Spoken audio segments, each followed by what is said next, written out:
Every year, the world loses 24 billion tons of fertile topsoil. That number is so large it barely registers, so let me make it real. That is enough soil to fill every NFL stadium in America, stacked to the roof thousands of times over. Vanished. Gone. And here is the part that should genuinely bother you. The ancient Incas already solved this problem. Completely. On near vertical mountain slopes at 11,000 feet above sea level, in one of the most seismically active regions on Earth, they figured it out, and then we threw the solution away. What the Incas built across the Andes was not just impressive for its time. In several measurable ways, it was better than what we are doing right now. The engineers, the farmers, the architects who carved terraces into the side of mountains over 2 millennia ago, they were operating at a level of technical sophistication that modern soil scientists are still writing papers about. And most people who have even stood inside one of these sites have no idea what they were actually looking at. Start here, because what you see at Machu Picchu is not the whole picture. Not even close. When tourists stand on those famous stepped terraces in the Sacred Valley, they see stone walls, flat agricultural platforms, and mountain scenery stretching for miles. Breathtaking. Photographs cannot do it justice. But here is what nobody tells you on the guided tour. Roughly 50 to 60% of the total construction effort at Inca Terrace sites went underground, completely invisible. Water engineer Ken Wright spent years studying the hydraulic systems beneath these structures, and what he found stunned the engineering community. Beneath every terrace platform sits a layered drainage architecture that rivals anything a modern civil engineer would design for slope stabilization. You are walking on top of it, and you have no idea it is there. Here is how a single terrace, called an andén in Quechua, was actually built. Workers started by cutting a foundation trench roughly 3 feet deep into bedrock, not dirt, bedrock. Then they dry-stacked stone retaining walls rising about 6 feet high, and behind that wall, before a single seed was ever planted, they laid down 3 feet of large stones as a drainage base. On top of that, 3 feet of gravel and sand acting as a filter layer. Only then, on top of all of that, did they place 3 feet of imported topsoil. That entire layered cross-section functions like a slow-release water sponge, absorbing rainfall, filtering it down through the system, and releasing it steadily at the base, rather than letting it pool and turn the platform into a mudslide. The wall is the part you photograph. The engineering is the part you never see. Notice that word? Imported. They carried topsoil in, on a mountain. The Inca did not just terrace whatever dirt was available on the hillside. They selected and transported specific soils to specific locations based on what they needed to grow there. That detail alone should stop you cold, because it tells you something about the scale of intentionality behind this entire system. At its peak, the Andean Terrace network covered approximately 2.5 million acres. Over 1 million individual terraces exist in Peru today, some of them 5,000 years old. At full operation, the system supported an estimated 10 million people across some of the most difficult terrain on the planet, and the measurable payoff for all of that engineering was staggering. Published erosion studies comparing terraced and unterraced hillsides in the Andes have measured annual soil loss of around 20 tons per hectare on Inca terraced ones, a reduction of around 95%, not 40%, not 60%, roughly 95%. Modern agricultural researchers from Peru's Cusichaca Trust decided to put this to the test. They rehabilitated 160 hectares, close to 400 acres of abandoned Inca terraces that had been sitting dormant for centuries. When they started growing on them again, first-year yields for potatoes, maize, and barley reportedly came in 43 to 65% higher than conventional hillside farming in the same region. The terraces had been abandoned for hundreds of years, and they still outperformed modern methods the first season they were put back into use. That is not a historical curiosity. That is an engineering result. Now, about those walls. One of the most quietly brilliant choices in all of this was building them without mortar, no cement, no binding agent, just carefully fitted stone, dry stacked with precision. For a long time, historians framed this as a limitation of the era. They did not have our materials, so they worked with what they had. That framing is completely backwards. No mortar was not a limitation. It was a seismic engineering solution. The Andes sit directly on one of the most geologically violent convergence zones on Earth. Earthquakes do not occasionally happen here. They are a permanent feature of life in this region. A mortar-bound wall is rigid. When the ground moves, a rigid wall cracks, then crumbles. A dry-stacked wall flexes. It absorbs the seismic movement, then resettles into place. The Inca built their retaining walls leaning inward at a 3 to 5 degree angle as well, dropping the center of gravity and making them even harder to topple. The result? Inca terraces have survived every major Andean earthquake over the past 500 years. Meanwhile, Spanish mortar-built structures constructed in the same valleys after the conquest have repeatedly collapsed in those same earthquakes. The people who came in and told the Incas how to do things properly were running an inferior structural system.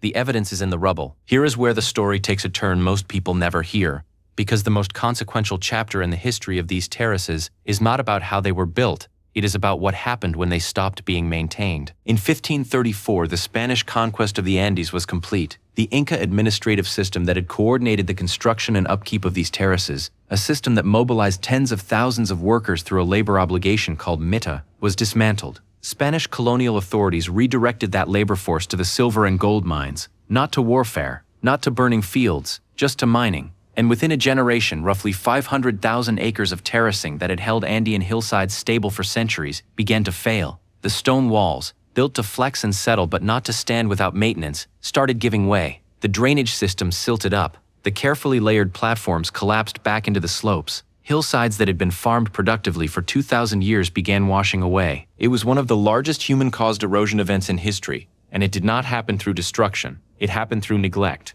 Specifically, the neglect that follows when you strip the management system out from under infrastructure that requires ongoing care. Sit with that for a moment. The terraces were not passive structures. They were active ones. They required constant inspection, repair, and water management to function. The Inca understood that. They built an entire administrative and labor system around it. The Spanish replaced that system with extraction, and the landscape paid for it in ways that are still visible today. Now, before you think this level of agricultural engineering was unique to the Andes, let me introduce you to two other places on Earth where people independently arrived at nearly identical solutions and built systems that are, in their own ways, just as astonishing. The Banaue rice terraces in the Cordillera Mountains of the Philippines were carved by the Ifugao people over 2,000 years ago, and they sit at nearly 4,900 feet of elevation.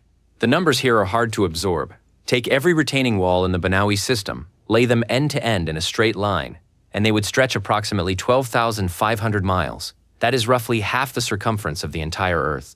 Built by hand, in the mountains, without modern tools. The Ifugao also cracked the water problem the same way the Inca did, not through reservoirs or pumped irrigation, but by preserving the mountain forests at the summit and using those forests as a watershed. Rainfall gets absorbed by the forest canopy, released slowly into the soil, and fed down through gravity-driven channels to irrigate every terrace below. A closed-loop water system running continuously for 2 millennia, powered entirely by gravity and trees. Today, it is a UNESCO World Heritage Site, and the engineering principles behind it are being studied by water management researchers around the world. In Yunnan province in southern China, the Han people built what is now known as the Honghe Han rice terraces. Over 1 million acres of stepped rice paddies stacked in some locations from the valley floor all the way up to the forest canopy, with more than 3,000 individual terraces in a single continuous vertical stretch. Farmed without interruption for approximately 1,300 years, UNESCO added them to the World Heritage List in 2013. The scale of continuous productive use here is almost incomprehensible. While empires rose and fell around them, while dynasties changed and borders shifted, the Han farmers kept planting, kept maintaining, kept harvesting for 13 straight centuries on the same terraced slopes. And then there is Moray. If any single site in the ancient world earns the label of research station, a genuine laboratory, Moray is it. Moray sits in Peru's Sacred Valley and looks unlike anything else on Earth. Instead of terraces running along a hillside, Moray is a series of circular concentric rings descending into the earth, like a massive amphitheater carved into a natural bowl in the plateau. 15 levels, dropping a total of 98 feet.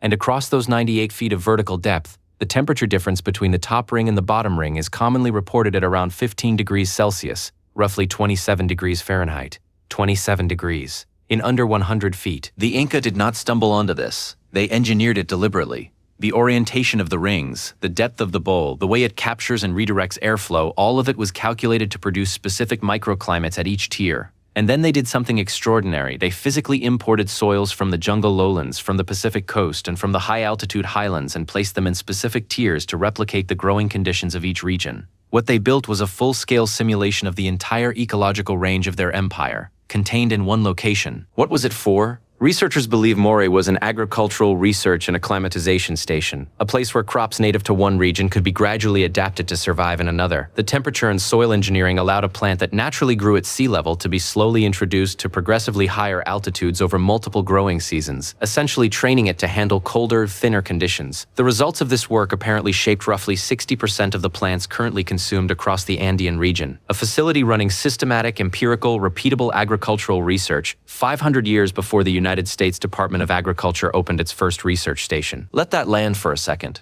We tend to think of modern scientific institutions as the origin point of structured research. Moray makes that assumption uncomfortable. Here is the bigger picture, and it connects everything back to that number at the start. 24 billion tons of topsoil lost every year. The world is in the middle of a soil crisis. Topsoil takes roughly 500 years to form naturally. We are burning through it at a rate that no amount of fertilizer or irrigation can compensate for long term. The UN, the USDA, agricultural scientists across 6 continents are all working on the same problem. How do you farm on slopes without destroying them? The Incas answered that question. The Ifugao answered it. The Hani answered it. All independently, all with different crops and different climates and different tools, and all arriving at the same fundamental insight. You do not fight the slope. You work with it. You build infrastructure that captures water, filters it, releases it slowly, and anchors the soil at every level. You invest enormous effort up front, underground, in systems nobody will ever see, and then you maintain it, constantly, not as a burden, but as the core ongoing responsibility of the people who benefit from it. The rehabilitation work in Peru proved these systems still work. The Moray terraces are still being farmed today. The Hani terraces have been under continuous cultivation for roughly 13 centuries. These are not museum pieces. They are functioning agricultural infrastructure that modern farming science is now actively learning from. The greatest engineering achievement of the ancient world might not be the pyramids. It might not be the aqueducts. It might be the thing you walked past on a tour and thought was just a pretty hillside. So here's what I want you to think about.